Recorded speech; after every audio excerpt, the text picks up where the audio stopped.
Hello everyone, welcome back again to Plaxis 3D Shallow Foundation course from theory to practice.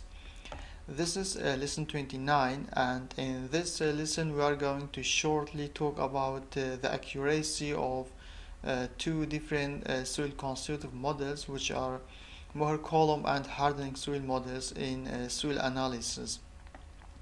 So in a previous example, in lesson 28, if you remember, we solved shallow foundation under axial load using two different constitutive models. So we used a Mohr-Coulomb and also we used the hardening soil models as well. So in this tutorial we are going to discuss about which one of these two soil constitutive models representing the soil behavior more precisely. So as you can see, this is a curve which is a relationship between the strain and stress obtained from a drain triaxial load test.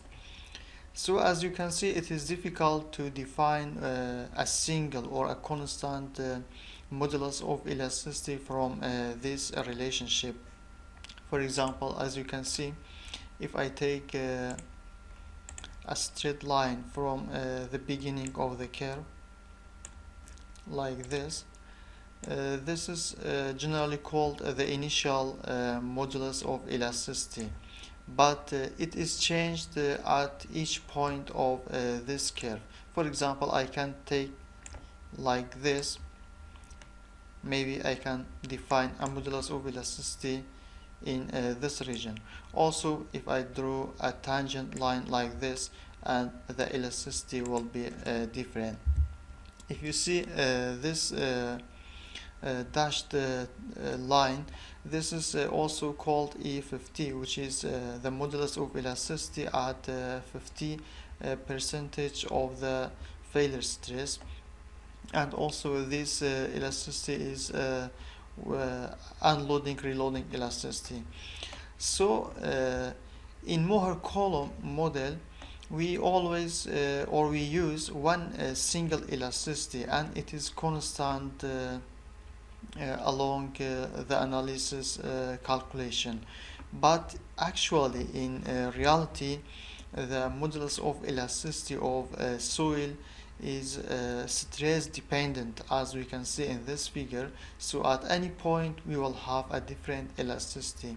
That's why researchers have found this hardening soil model, which is more accurate than the Mohr-Coulomb model, and it requires three modulus of elasticity, and during the calculation this elasticity is constantly changed based on the stress level. So in general, we can say that the hardening soil model describes soil more precisely than the Mohr-Coulomb model, because it accounts for stress-dependent stiffness and nonlinear behavior of soil. As we said before, the modulus of elasticity of soil depends on the stress. So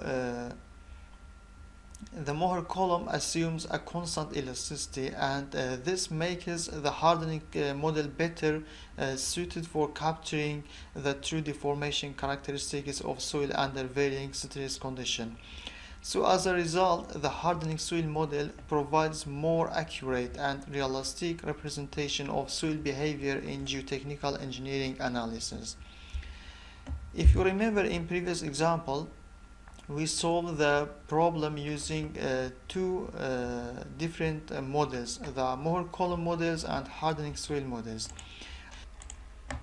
So as a conclusion, the hardening soil model is better and more accurate for modeling the soil behavior if you compare to the Mohr-Coulomb model, but the Mohr-Coulomb model is easy to use, and the parameters is less if you compare to the hardening soil model, because the parameters of the hardening soil model is more than the Mohr-Coulomb model, and it needs some maybe some laboratory tests, or maybe sometimes it is difficult to get the exact parameters for these kinds of models, and it is really challenging.